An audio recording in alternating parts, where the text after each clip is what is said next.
Assalamualaikum. In this video we will discuss about the keratoplasty. Keratoplasty क्या होती है? ये होता है cornea transplantation. In simple words अगर हम कहें तो कॉर्निया को अगर हम ट्रांसप्लांट करते हैं, जो डोनर होता है वो अपना कॉर्निया किसी को दे देता है, ठीक है, तो उसको हम कहते हैं keratoplasty.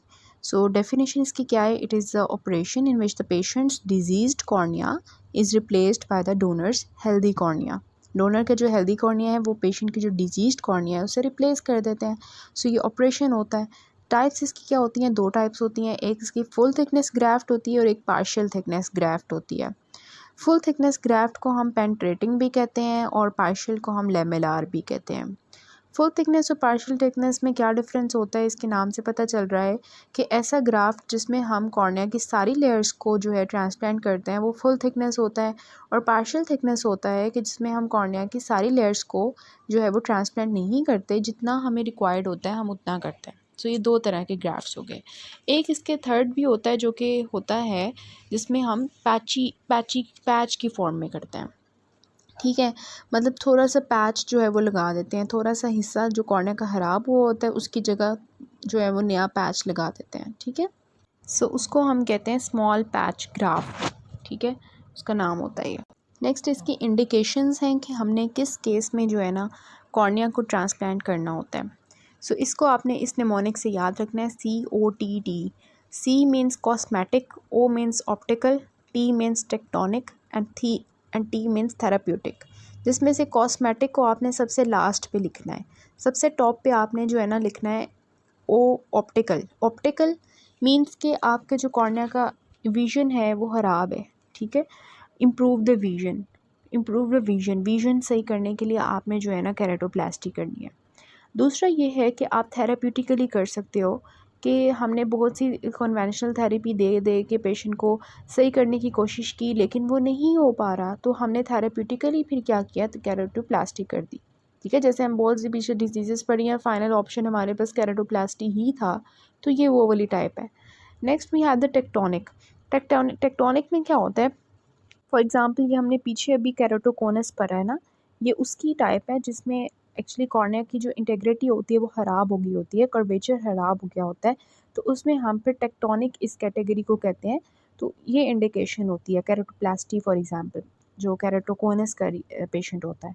And last option is the cosmetic. Cosmetic indication क्या होती है कि पेशेंट को जो है अपीयरेंस ऑफ द आई की जो है ना प्रॉब्लम होती है कि मेरी आँख जो है वो सही रहे, हालांकि वो ब्लाइंड है, ठीक है.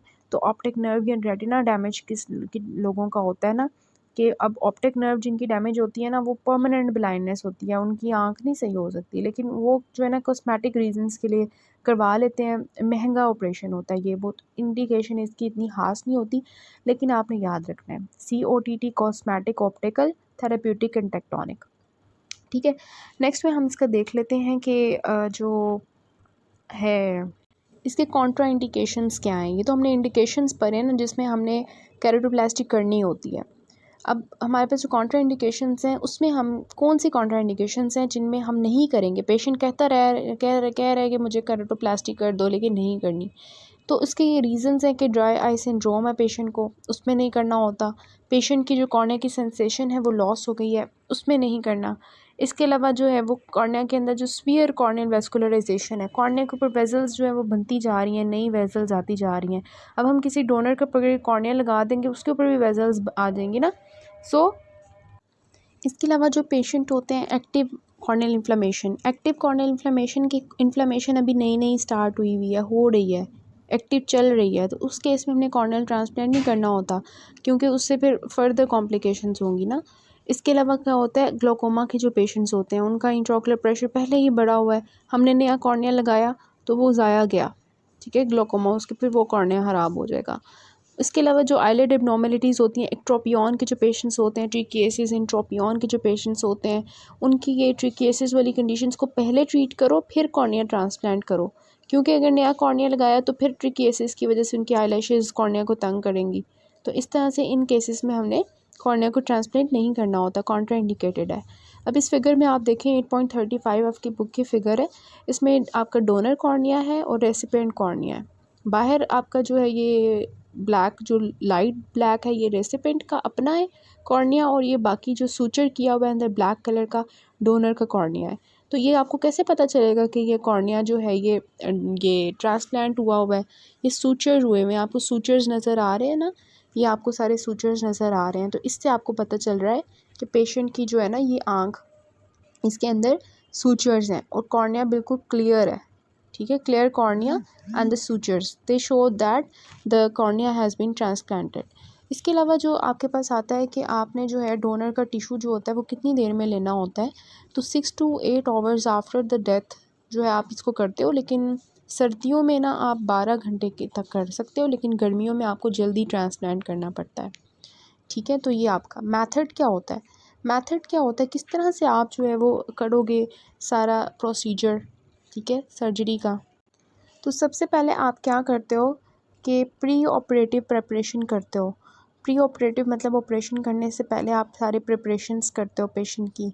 ठीक है, फिर इसको एनेस्थीसिया देते हो और उसके बाद सर्जिकल प्रिपरेशन करते हो। ठीक है, फिर आप क्या करते हो, डोनर कॉर्निया को उतारते हो, फिर रेसिपेंट कॉर्निया को लगाते हो, उतारते हो।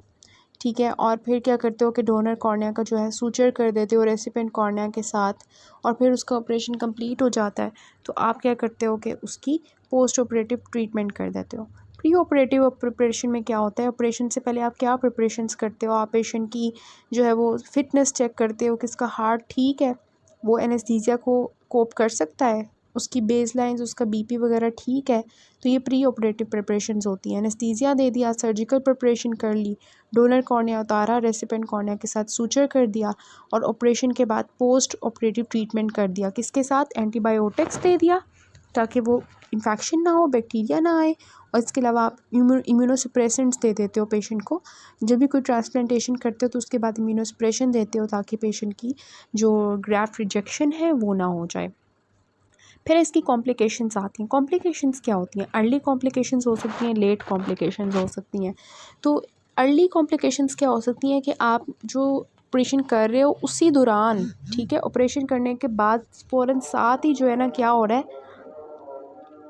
कि उसकी जो है ना ऑपरेशन करने के साथ ही ऑपरेशन टेबल पे ही जो प्रॉब्लम्स आएंगी ना उनको हम कहते हैं अर्ली कॉम्प्लिकेशंस। तो वहाँ पे क्या हो सकता है, वूंड लीक हो जाएगा उसी दौरान, वूंड लीक होना शुरू हो जाएगा, आयरिस प्रोलैप्स हो जाएगा एकदम से। ठीक है, और वहाँ पे ही कोई इन्फेक्शन स्टार्ट हो जाएगा, सेकेंडरी इन्फेक्शन हो जाएगा या सेकेंडरी ग्लोकोमा हो जाएगा, जो ऑपरेशन के बाद हो जाता है ग्लोकोमा, या ऑपरेशन के बाद इन्फेक्शन हो जाता है सेकेंडरी इन्फेक्शन, सेकेंडरी ग्लोकोमा। ये उस केस में होता है वूंड लीक, जब प्रॉपरली जो है ना उसको क्लोज़ ना किया जाए, सूचर प्रॉपर ना किया जाए ना, तो वूंड लीक हो जाता है। और इसके अलावा परसिस्टेंट एपिथेलियल डिफेक्ट्स भी हो सकते हैं।